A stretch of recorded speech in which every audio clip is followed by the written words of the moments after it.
Australia को Australia में हराना कोई खालाजी का घर थोड़ी ना है। हम जब ऑस्ट्रेलिया से जीते थे तो बहुत से इंडियन दोस्त ये ताना दे रहे थे कि ये ऑस्ट्रेलिया की पता नहीं कोई एल साइड है, एम साइड है, डी साइड है, कौन सी साइड है। तो हमारा तुक्का लग गया। पहली बात है, हम जीतते ही कम हैं, बहुत कम हम मैचेस जीतते हैं। ये बात हमें माननी पड़ेगी। लेकिन जो मैच हम जीत जाएं अच्छा खेल करके, उसमें भी कीड़े निकाले जाते हैं। और अब जब इंडियन साइड गई है ऑस्ट्रेलिया में, शुभमन गिल का पहला इम्तिहान था, तो वहां पे ऑस्ट्रेलिया ने 2 मैचेस में लगातार इंडिया को ठोक दिया है और कोई मैच इंडिया नहीं जीत सका। तो मैं अब ये आपसे पूछता हूं कि आपका तुक्का क्यों नहीं लगा? जैसे हमारे अगेंस्ट ऑस्ट्रेलिया की फुल टीम नहीं थी, फुल स्ट्रेंथ वाली टीम नहीं थी, मेन प्लेयर्स कुछ नहीं थे, तो वहां पे आज आपके अगेंस्ट भी बहुत से प्लेयर्स नहीं थे। जैसे लविशेन नहीं था, ग्रीन नहीं था, कमिंस नहीं था, इसके अलावा स्मिथ रिटायर हो चुका है, मैक्सवेल रिटायर हो चुका है। तो ये प्लेयर्स आपके अगेंस्ट भी नहीं खेल रहे थे। 5 से 6 जो बड़े नाम थे ये नहीं थे। इसके बावजूद आप ऑस्ट्रेलिया से नहीं जीत सके और आपका तुक्का नहीं लगा। हकीकत में इंडिया ने बहुत गलतियां की हैं, बहुत से ब्लंडर्स किए हैं। इंडिया मैच जीत सकता था। पहले मैच में इंडिया की बैटिंग एक्सपोज हुई। आज के मैच में रोहित शर्मा और श्रेयस अय्यर ने सपोर्ट दी बैटिंग को, रन 264 तक पहुंचाए जो कि एक अच्छा टोटल था। लेकिन इंडिया की बॉलिंग एक्सपोज हुई।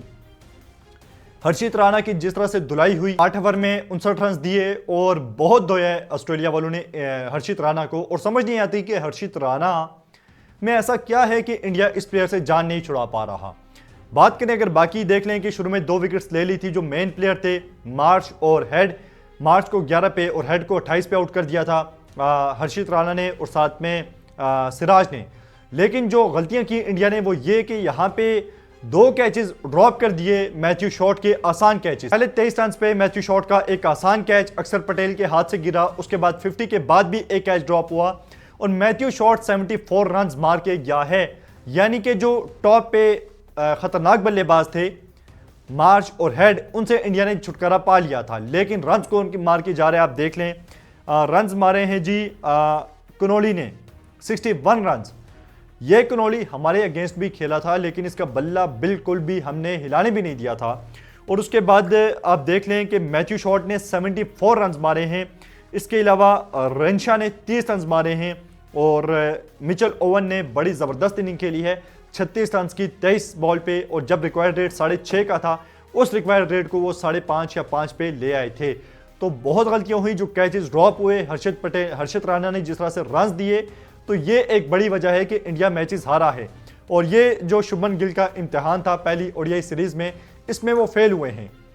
इंडिया की तरफ से आप एक्सपेक्ट ही ना करें कि जब विराट कोहली के रन नहीं आएंगे ऑस्ट्रेलिया में तो इंडिया मैच जीतेगा। विराट कोहली एक लंबे अरसे के बाद वापस खेल रहे हैं। पहले 2 मैचेस में लगातार डक पे आउट हो चुके हैं, दोनों मैच इंडिया हारा है। और विराट कोहली ऐसा लगता है कि शायद किसी भी वक्त अपनी रिटायरमेंट अनाउंस कर दें, क्योंकि एडिलेड में उनका रिकॉर्ड बड़ा शानदार था और बड़े बड़े रन उन्होंने इस मैदान में लगाए थे। और आज वो या तो जो क्राउड है उसको सॉरी करते हुए जा रहे थे या एडिलेड ग्राउंड को अलविदा करते हुए जा रहे थे, जो इशारा उन्होंने आउट होने के बाद किया, कुछ तो वो कह रहे थे। और इसी चीज को देखते हुए हो सकता है कि विराट कोहली किसी भी वक्त अपनी रिटायरमेंट अनाउंस कर दें। एक लंबे अरसे के बाद वो वापस खेल रहे थे और एडिलेड में इंडिया 17 साल बाद मैच आ रहा है। तो बहुत कुछ हुआ है इस मैच में और विराट कोहली पे सबकी नजरें हैं कि वो क्या फैसला करते हैं। लग नहीं रहा कि बीसीसीआई भी उन्हें 2027 के वर्ल्ड कप में ले जाना चाहता है। रोहित शर्मा शायद खेल जाएं, उन्होंने परफॉर्म भी किया है। और इस मैच से, इस सीरीज से पहले रोहित शर्मा की 8 मैचेस की विनिंग स्ट्रीक थी। 8 मैचेस लगातार इंडिया जीत रहा था और कप्तानी मिली शुभमन गिल को। बहुत से सवालात हुए, तनकीद हुई और शुभमन गिल पहले दोनों मैचेस में फेल हो गए, एज अ बैटर भी और एज अ कैप्टन भी, क्योंकि बैटिंग में भी उनसे कुछ नहीं हो सका। अब जहां तक आखिर में बात है विराट कोहली की, जितना भी बड़ा बल्लेबाज हो, विराट कोहली दुनिया का सबसे बड़ा बल्लेबाज है। लेकिन जब इतने अरसे बाद एक बंदा कमबैक करता है तो क्रिकेट इतनी आसान नहीं रही कि आप चैंपियन ट्रॉफी के बाद विराट कोहली अब खेल रहे थे इंटरनेशनल क्रिकेट में, तो इतना आसान नहीं होता।